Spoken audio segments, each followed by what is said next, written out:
All right, everybody, welcome back to the Eric and Tom Show. We got a great tip for you with your tile. We want to show you a couple things. So in dealing with the subway tile, a lot of times what we do on the front side, just like anybody else, we're going to stage all this stuff out. We went with a brick pattern. So, you know, one long one and then where the next row meets, right here. And keep that uniform brick pattern all the way up through and through. We've got spacing, correct spacing, 1/8 of an inch right in our corners. What we want to show you is how we laid all this out and caused all this to hit really nice. We started over here in this back left corner. These are all full tiles. Okay, this tucks right in behind the next one, and then exactly halves and so on.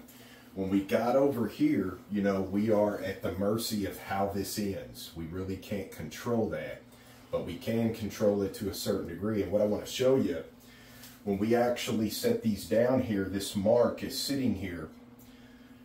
This last piece right here, all of these, equally, this much gets cut off, which is roughly about 1 1/8 inches.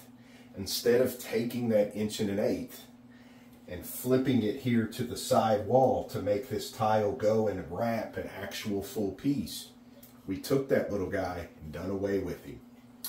We made this guy right here exactly what he was, threw that piece away, and then immediately started over here. You can do one of two things.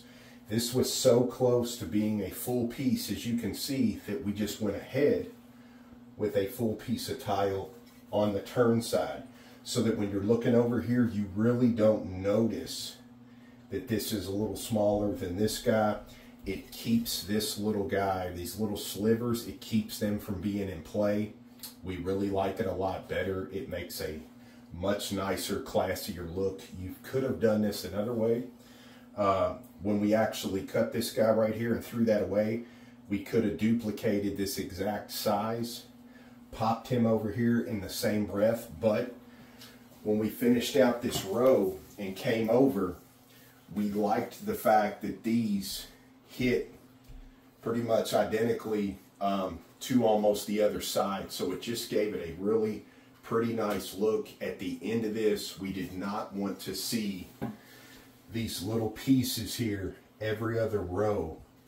We're not really into that. We don't like it. It looks a lot better this way, so that's how we went about it. Now, if your tile changes size, not so much the height, but the length of it, it's just a matter of, if these would have been 4x12, we would have done the same thing. We would have figured out, and it's just whatever at the end of the day looks best to you. But anytime we have something this small, smaller, anything like that, we try to get away from that. We try to, you know, do a little math and make that end result look 1,000 times better. So as usual, we hope this helps you at home, and until the next one, we'll see you back real soon.